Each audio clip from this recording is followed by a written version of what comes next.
Hello, everyone. Good morning and welcome back to Daily Crypto News. I'm Sarah. It's June 7th, Friday. What are you up to, guys, these days? Are you hanging out with us on Twitter, or do you prefer Substack or YouTube or podcast? I would love to hear your thoughts. If you like our recent endeavors on Twitter, releasing articles and tweets about different projects, let us know what you think. We would love to improve. Sarah at dailycryptonews.net. All right, let's get started. Another news about on-chain social media. You guys know that I am quite interested in on-chain social media, blockchain social media, whatever you want to call it. And it seems like Forward Research and, maybe more familiar with the name Arweave blockchain network has actually acquired so-called cryptocurrency-based YouTube competitor Odyssey. And they hope to attract 7 million users to Arweave, maybe reignite to create a social media platform beyond the reach of government censors and content moderators. I would love to say that I support this act, but it's yet to comment on it, honestly. But anyways, the CEO of Forward Research and founder of Arweave, Sam Williams, said, quote, "The goal is to break down the monopolies that currently exist in social media, and until we replace Twitter, we haven't won," end quote. That's a very ambitious comment, I gotta say. He wants to break down the monopolies and in social media space. Obviously, we know that there is different kinds of social media that we everyday use, and especially on-chain social media, I think it's even less. But the thing that we want to look at here is that Arweave and Odyssey has some sort of common ground here. You see, Arweave is one of the several blockchains focused on data storage. You might have heard Filecoins, but Arweave is in that area. And while Ethereum can store metadata or links to large files like videos and audios and stuff, Arweave can host this data completely on-chain. So they are made to host different kinds of contents on the blockchain network. So obviously, they are integrating different applications to support content creators, for example. And if we look at Odyssey, they have been quite controversial in terms of kind of relaxed content moderation policies. Some people say that that is a freedom of speech.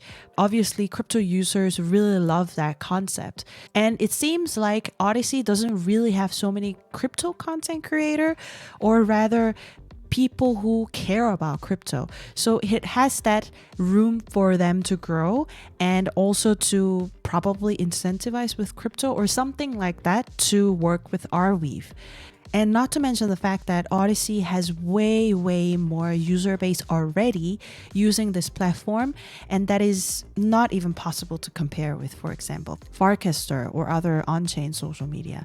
So you see that it is a win-win game for Arweave and Odyssey. Anyways, Odyssey was just about to kind of die. So we can see why Odyssey and Arweave are kind of a natural fit. But again, I'm still skeptical about launching another social media platform in general.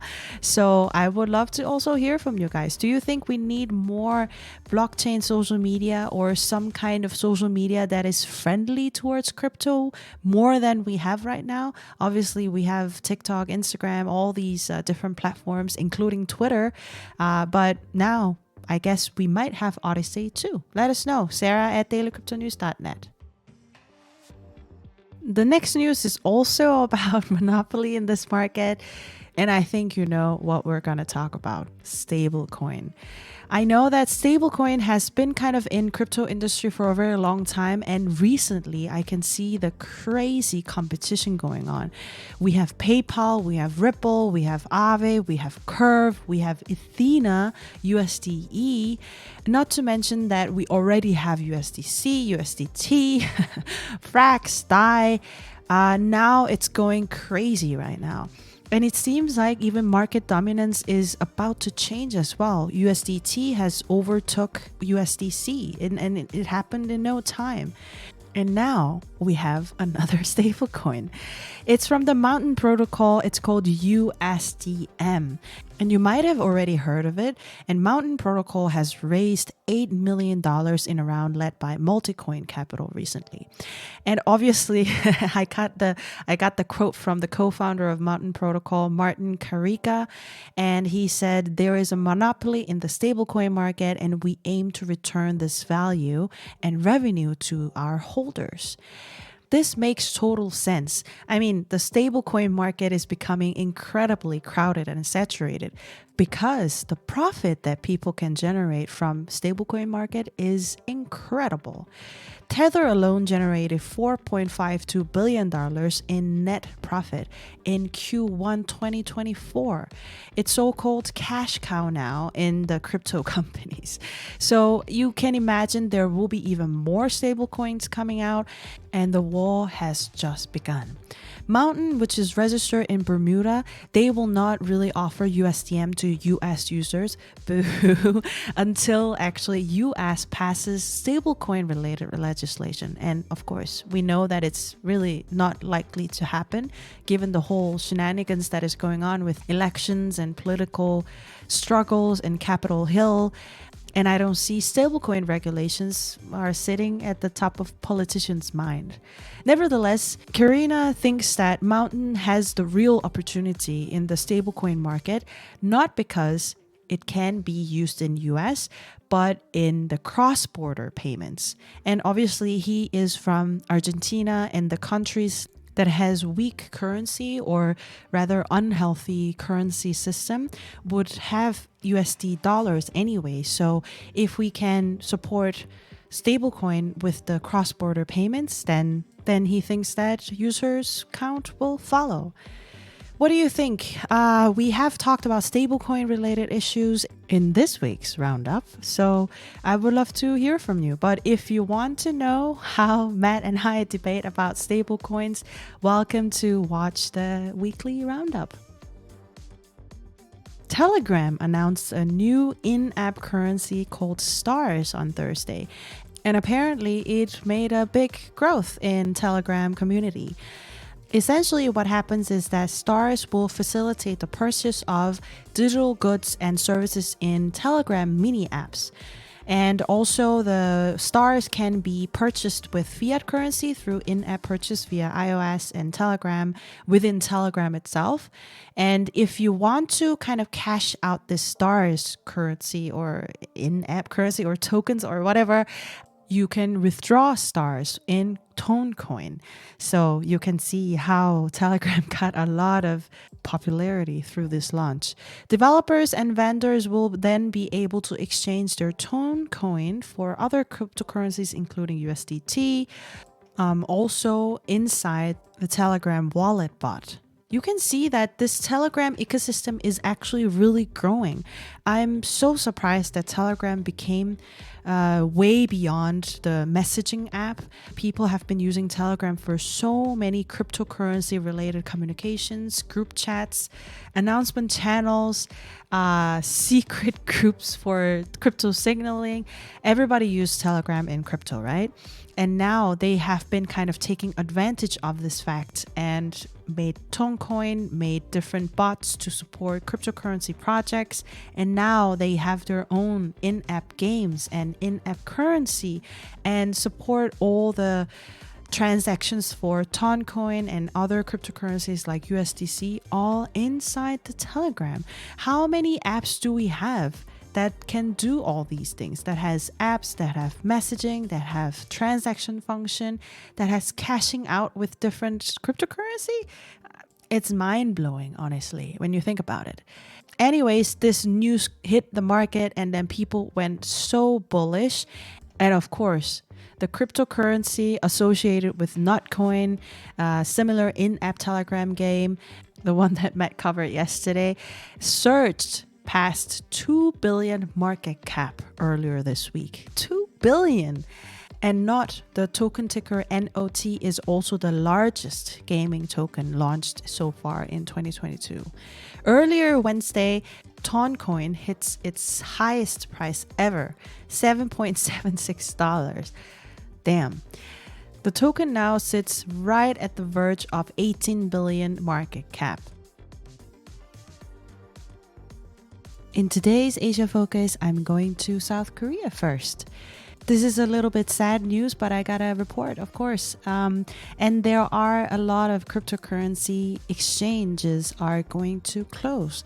As of June 6th, it was revealed that 7 businesses had declared their intention to close, while 3 were in the process of suspending operations. The businesses that officially closed include Coinbit, Cash Arrest, Huobi Korea, Probit, 10 Hanbitco, and Coin. Meanwhile, Oasis, Bitrade, and Bitcoin have suspended their operations, with Bitcoin partially resuming services after the inspection. And this is honestly not an old news. We have been seeing and kind of anticipating these cryptocurrency exchanges, except those 5 or 6, I think, major cryptocurrencies in Korea will close.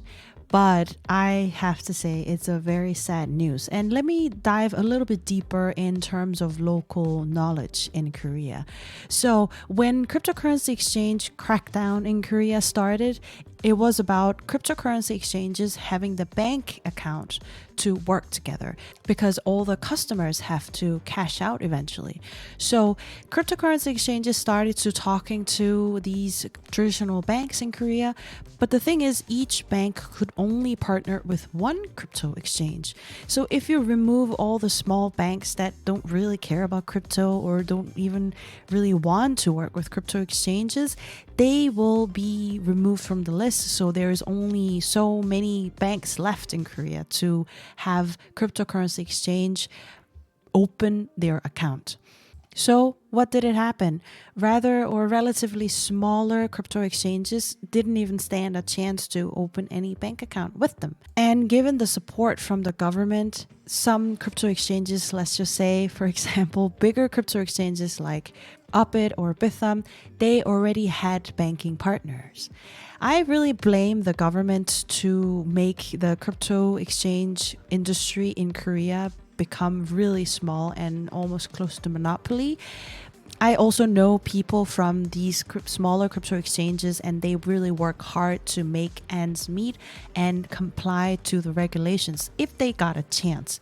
So it's a very sad story, but here we go. We closed 7 different crypto exchanges in Korea.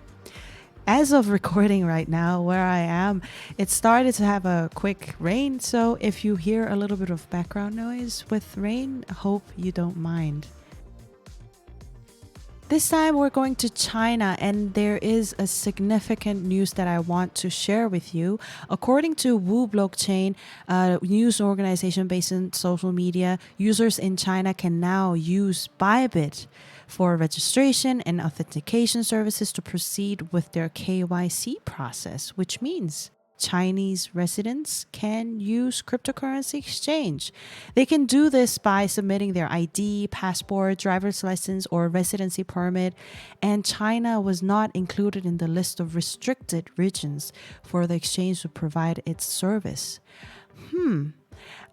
Do you remember that China actually banned cryptocurrency? Which means you can't trade cryptocurrency, right? But you can now.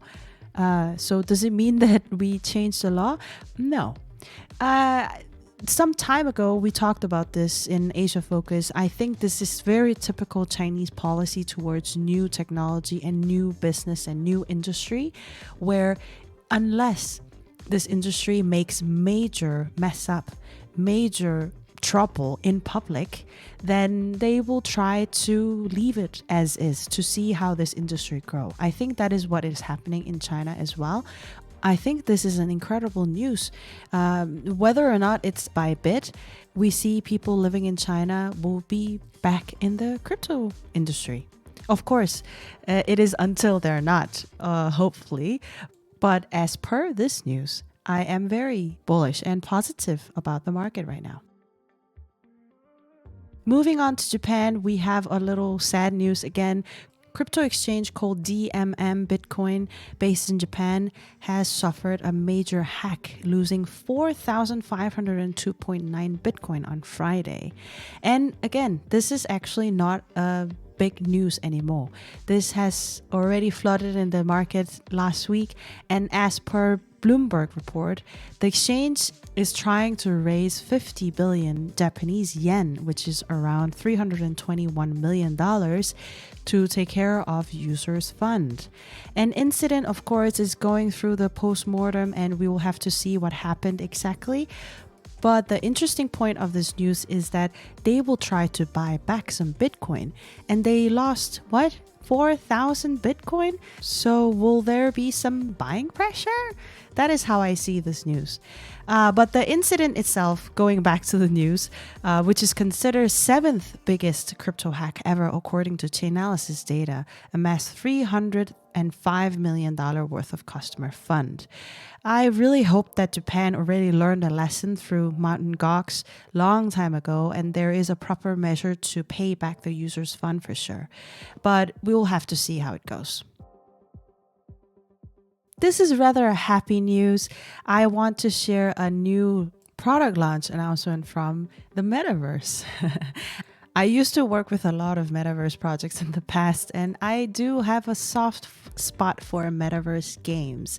And it has been quite a journey, and now probably nobody cares, but anybody who continues to build on the metaverse to create blockchain games, I really share my appreciation. And this McDonald's launched in the metaverse is called My Happy Place. And it was in Singapore in collaboration with Bandwagon Labs. And Bandwagon Labs is the metaverse wing of Bandwagon, a top entertainment media technology organization. Obviously, there is a cool in-app virtual environment and cool things that you can do, very similar to what you can do in McDonald's, but it's about creating your dream McDonald's restaurant. And I have seen the video of how it looks, and it's very cute. I like the design of the character in the metaverse, which is not that easy. I would love to give a positive shout out to all the builders in the metaverse, staying there, staying strong. All right, that's all for today for me. Now let's see how the markets are doing. Here comes the money. Here we go. Money talk. If you see the fear and greed index, we're extremely greedy. We're staying at 77, and that's, of course, Bitcoin is staying at 71K. And we are staying strong. And if you go to CoinMarketCap cryptocurrency chart by price, as of my recording time, which is 6:45 EDT, we have number 1 Bitcoin $71,070.03, which is 0.05% down since yesterday. Number 2 Ethereum $3,807.98, which is 1.18% down since yesterday. Number 3 Maker $2,601.28, 3.58% down since yesterday. Number 4 BNB $702.33, 0.78% down since yesterday. Number 5 Bitcoin Cash $512.66, which is 3.93% up since yesterday. Number 6 BitTensor $428.99, 3.34% up since yesterday. Number 7 Gnosis $352.7 and 4.27% up since yesterday. Number 8 Monero $172.8, which is 5.81% up since yesterday. Number 9 Solana $171.83, 0.87% down since yesterday. Number 10 Aave $102.89, 0.15% down since yesterday. So that's our chart today. Thank you so much for tuning in today as well. Hope you learned something with me at Daily Crypto News. I will be back on Monday, and share your feedback, criticism, opinion at any time to our Twitter or DM us on Substack. Until Monday, happy weekend and happy hodling, everyone.